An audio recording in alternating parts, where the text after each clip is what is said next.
Schneider akan menjemput bola, kemudian di situ tercipta sebuah namanya koneksi lewat Arkan dan William, teman-teman, dengan membentuk struktural seperti ini. Ya, ini dah. Ini posisi dari Schneider ataupun Julian Guevara. Nah, ini posisi Arkan Fikri dan William. Mereka secara dinamis melakukan rotasi. Gokil, Arema FC berhasil mengalahkan Madura United dengan skor akhir 0-5 di turnamen Piala Presiden. Masing-masing gol Arema dicetak oleh Dalberto di menit 23. Gol kedua lewat Dalberto lagi di menit 45 plus perpanjangan waktu ke 3 menit, assist dari William. Gol ketiga lewat William sendiri di menit 73, assist dari Dalberto. Gol keempat lewat Dedik Setiawan di menit 90, assist dari Muhammad Rafli. Dan gol kelima Arema dicetak oleh Flavio Soares di menit 90 plus perpanjangan waktu ke 3 menit. Dengan kemenangan Arema atas Madura memastikan Arema lolos ke babak semifinal Piala Presiden tahun 2024. Sebelum lebih jauh, aku gak pernah bosan-bosannya untuk ingatkan teman-teman, ketika teman-teman tonton video ini jangan lupa tekan tombol like-nya. Ya, dari beberapa pertandingan Piala Presiden yang sudah berjalan, bisa aku katakan ini menjadi salah satu pertandingan yang menghibur. Selain gol yang banyak, permainan yang dilakukan oleh Arema pun termasuk Madura United ya memang terbuka, sehingga akan memunculkan banyak intrik taktikal yang terjadi di atas lapangan. Terlebih dahulu kita bahas Madura United. Coach Widodo Cahyono Putro di atas kertas gunakan pola 1-4-2-3-1. Di belakang ada Dikri Yusron. Dikri Yusron banyak sekali melakukan kesalahan ataupun keputusan-keputusan yang ia tampilkan di atas lapangan, akhirnya merugikan Madura United. Di sisi lain itu menguntungkan bagi Arema FC. Ya, gol pertama yang didapatkan oleh Arema lewat Dalberto itu kesalahan yang dilakukan oleh Dikri Yusron. Satu gol dari Arema akhirnya apa? Mempengaruhi konstelasi pertandingan, khususnya permainan Madura United. 4 back di belakang, full back kanan ada Ibrahim Sanjaya, duo center back Haudi dan Kartika, full back kiri ada Sokoy. Double pivot diisi oleh Jordi Werman dan Febi Ramji. Sayap kanan ada Noriki Akada, kemudian sayap kiri Lulinya, dan posisi striker Maxwell Casio dibantu oleh Iran Junior di belakangnya. Nah, memang apa yang dialami oleh pemain-pemain Madura ini terbayang-bayangi, khususnya posisi sektor tengah. Nah, dari beberapa pertandingan yang sudah dilakoni oleh Madura di Piala Presiden, tidak adanya Hugo Gomez alias Jaja dan Rivera itu terasa sekali. Jadi ketika Madura tidak bermain optimal di sektor tengahnya, muncullah komen-komen netizen, para pecinta sepak bola Indonesia. Ya, akibat nggak ada Jaja, Rivera membuat permainan dari Madura United tidak seimbang. Aku bukan katakan contoh Jordi Werman itu jelek, teman-teman. Bukan. Dari sisi link up koneksi, belum padu, belum muncul antara Jordi dan Iran Junior. Sehingga bisa kita lihat Jordi Werman, teman-teman, memberikan passing-passing progresif yang akhirnya melewati sektor tengah tanpa ada menciptakan kombinasi, dan itu terus terjadi beberapa kali. Kalau kita lihat pendekatan yang terjadi di musim lalu, sektor tengah kan kentara kuat banget yang dimiliki oleh Madura United.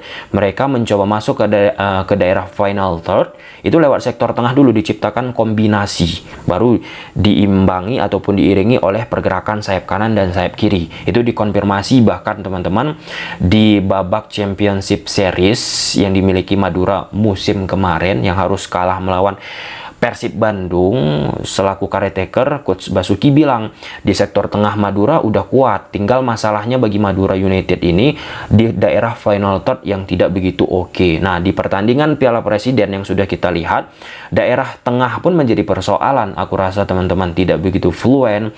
Jordi Werman terkesan bekerja sendiri, kemudian Iran pun terkesan bekerja sendiri.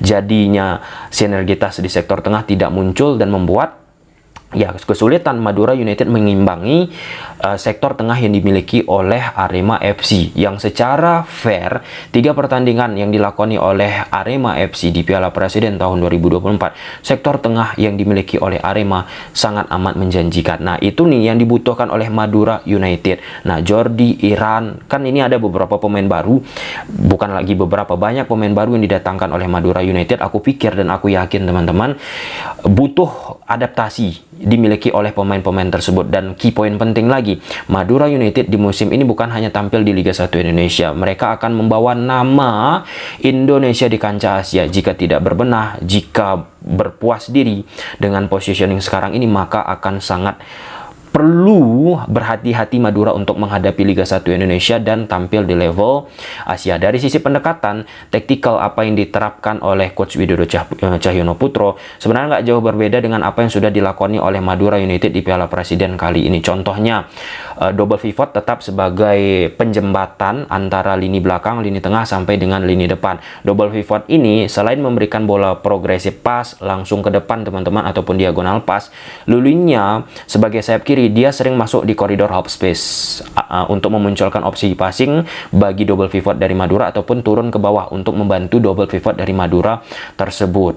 Nah, itu terus direpetisi oleh pemain-pemain Madura United, teman-teman. Nah, alhasil apa yang dilakukan oleh Madura tersebut bisa dibaca, diantisipasi oleh pemain-pemain Arema. Di sektor tengahnya Arema pun solid, gap tidak terlalu banyak seperti di pertandingan sebelumnya bagi Arema FC pun termasuk 4 back yang dimiliki oleh Arema FC. Fullback kanan ada Ahmad Syarif, duo CB Thales dan Choi, serta fullback kiri Ahmad John Alfariji, teman-teman. Sangat confidence akhirnya memblok niatan yang dilakukan oleh Madura United. Kreativitas di sektor tengah yang mandek, kombinasi 1-2 sentuhan yang biasanya kita lihat bagi Madura United itu tidak berjalan, sehingga berbeda sekali permainan Madura. Nah, nomor 7 dari Madura United, sayap kanan Noriki Akada pun tidak menunjukkan permainan yang spesial. Nah, terlihat juga stamina lah yang dimiliki oleh pemain Madura jauh banget berbeda teman-teman dengan pertandingan pertama, dengan pertandingan kedua, dan akhirnya di pertandingan menghadapi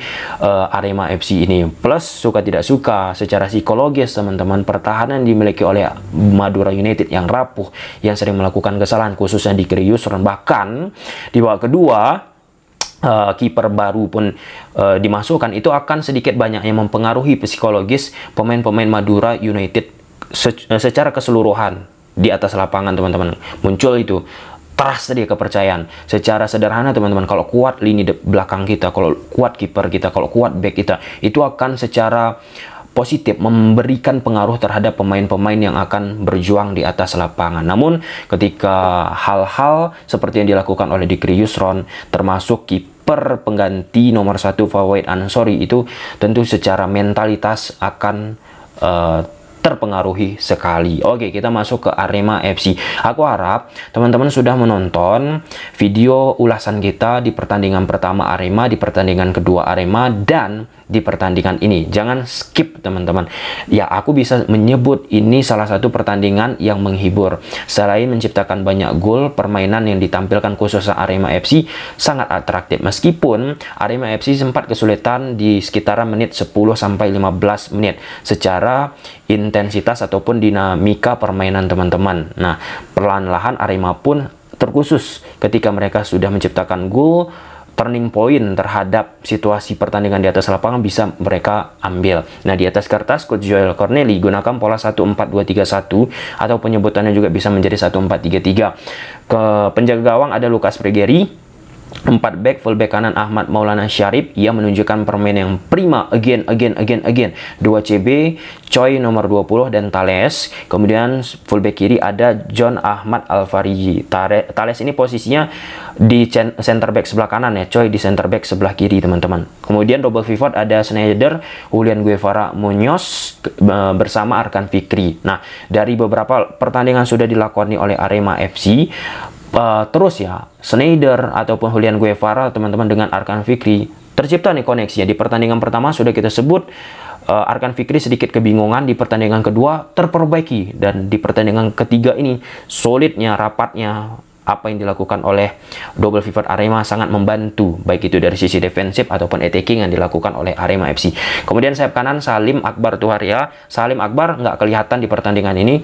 Sayap kiri Dalberto, di belakang Carles Locolingoy sebagai striker, ada William Da Silva. Nah, di pertandingan ini bisa kita katakan juga sebagai ajang unjuk gigi bagi pemain-pemain yang sempat diragukan oleh pecinta sepak bola Indonesia ataupun sebagian pecinta Arema FC. Contohnya Dalberto. Dalberto bisa membayar kepercayaan itu atau membayar keraguan yang sudah diterpa dirinya, menciptakan 2 gol. Kemudian di babak kedua pun dimasukkan Dedik. Dedik pun bisa membayar keraguan tersebut. Pun termasuk Rafli. Rafli yang dimasukkan di babak kedua memberikan umpan yang sangat apik, lebih enjoy dia bermain, teman-teman. Lalu beberapa pemain-pemain yang dimasukkan, Bayu Setiawan pun hal yang sama, dia menampilkan permainan yang oke, aku rasa, teman-teman. Dan ya, pergantian yang dilakukan oleh Joel Corneli akibat pemain-pemain yang dimiliki oleh Arema bermain lebih lepas, apalagi karena mereka sudah unggul, tentu teman-teman enjoy dan akhirnya tidak membuat ketimpangan antara pemain utama dengan pemain cadangan. Ya, bahkan Locolingoy, teman-teman, tidak terlalu menonjol, kehilangan touch dia di pertandingan ini. Apalagi suplai yang ia dapat pun tidak begitu prima. Nah, kalau kita bicara pattern yang dimainkan oleh Arema, ya jelas seperti yang sudah kita bahas di video pertama pertandingan Arema di Piala Presiden dan di pertandingan kedua, semakin dinamis, dinamika permainan itu, intensitas permainan itu semakin meningkat. Ini poin penting untuk mengarungi sebuah yang namanya liga, pun termasuk mengarungi sebuah yang namanya turnamen di babak semifinal dan sebagainya, teman-teman. Dan jangan karena positioning yang dimiliki oleh Arema sekarang ini membuat akhirnya Arema panas nih. Puncak nanti mana tahu kita masuk ke final Piala Presiden, kita nggak tahu, teman-teman. Tetapi kalau kita bicara secara umum, kalau misal di turnamen pramusim langsung tancap gas, langsung panas, teman-teman, khawatir kita di liga malah merosot. Itu semoga tidak mengarungi. Nah, dari sisi pattern, Arema FC lewat penjaga gawang Lucas Bregeri, teman-teman, ini confidence banget sih untuk melakukan build up ya. Meskipun kalau kita bandingkan dengan pertandingan ini dengan pertandingan Arema melawan Madura plus saat menghadapi Persija, lebih banyak permainan proaktif konstruktif saat menghadapi Persija. Nah, di saat menghadapi Persija lebih cenderung bermain mid press, tidak terlalu banyak melakukan pressing. Nah, di pertandingan ini pressing dilakukan oleh Madura meskipun intensitasnya nggak begitu tinggi. Akhirnya opsi-opsi yang dilakukan oleh pemain Arema FC selain mencoba bermain 1-2 sentuhan, build up dari penjaga gawang back, teman-teman, kemudian menyasar Julian Guevara, itu tidak terlalu banyak diulang-ulangi. Plus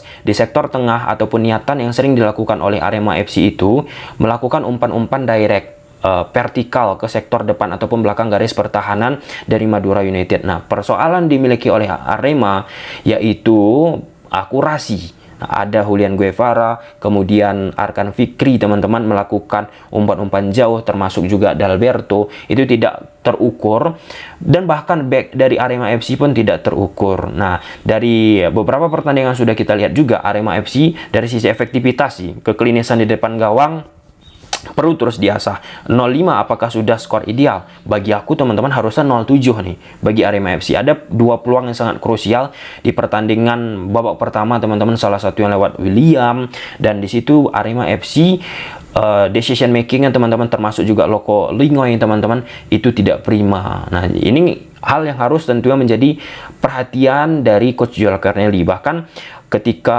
Arema FC melakukan penyerangan, ada rekatnya ataupun kawan dari pemain Arema FC yang lebih menguntungkan, pemain Arema FC lebih mengambil keputusan sendiri, padahal bisa melakukan kombinasi. Oke, jadi tadi sudah kita sebut, selain melakukan build up lewat penjaga gawang, back, kemudian Schneider akan menjemput bola, kemudian di situ tercipta sebuah namanya koneksi lewat Arkan dan William, teman-teman, dengan membentuk struktural seperti ini.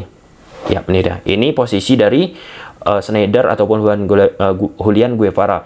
Nah, ini posisi Arkan Fikri dan William. Mereka secara dinamis melakukan rotasi. Kemudian dibantu oleh sayap kanan ada Salim dan sayap kiri ada Dalberto. Nah, gerakan dari 3 pemain tengah yang dimiliki oleh Arema, khususnya William, itu jelas sulit untuk diimbangi oleh sektor tengah dari Madura United secara intensitas. Nah, ya akibat intensitas nggak bisa disaingi oleh Madura dan membuat akhirnya Arema pun lebih fluen lagi untuk bisa mengontrol pertandingan khususnya setelah menciptakan gol. Nah, ya secara poinnya di sini aku melihat selama beberapa pertandingan sudah kita saksikan Arema FC teman-teman, Joel Corneli ini bisa memanfaatkan kapasitas dari pemain-pemain Arema. Perlu dicatat, di sini Joel Corneli datang setelah beberapa pemain direkrut oleh manajemen Arema. Nah, hanya beberapa pemain yang direkrut oleh Joel Corneli. Ini kan menjadi hal yang menarik ketika Joel Corneli mampu memanfaatkan kapasitas dari pemain-pemainnya. Dan salah satu poin penting aku lihat di media sosial Arema FC teman-teman,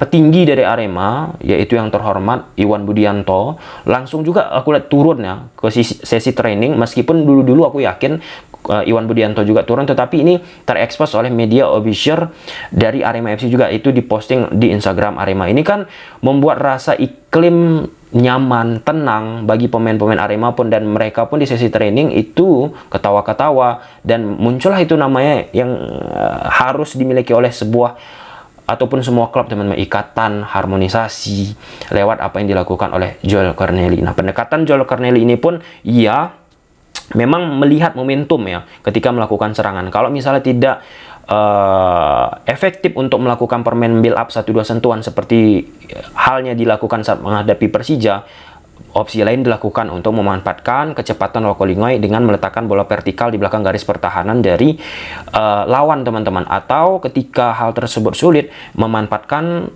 kemampuan individu dari Willian yang dibantu oleh pemain-pemain lainnya. Nah, salah satu keistimewaan yang dimiliki oleh Arema ketika mereka kehilangan bola, ini gokil sih, transisi positif negatif pun sebaliknya teman-teman, khususnya ketika Arema kehilangan bola, jarak antara pemain Arema yang melakukan rest defense dengan pemain dalam konteks ini Madura United itu rapat banget, sehingga ketika Arema kehilangan bola, Madura melakukan serangan langsung bisa dipatah ataupun counter press yang sangat amat cepat, presisi dilakukan oleh Arema FC. Oke, mungkin sampai sini aja dulu teman-teman videonya, sangat amat menarik kita melihat bagaimana sejauh mana langkah dari Arema FC di Piala Presiden. Jangan lewati beberapa video yang sudah kita ulas sebelumnya teman-teman menggunakan grafis taktikal, apa yang kita bahas di pertandingan Arema menghadapi Madura ini sebagai penyempurnaan yang dilakukan oleh Coach Joel Corneli yang sudah kita ulas menggunakan papan taktik sebelumnya. Gimana menurut teman-teman? Coba silahkan tulis di kolom komentar. Bye.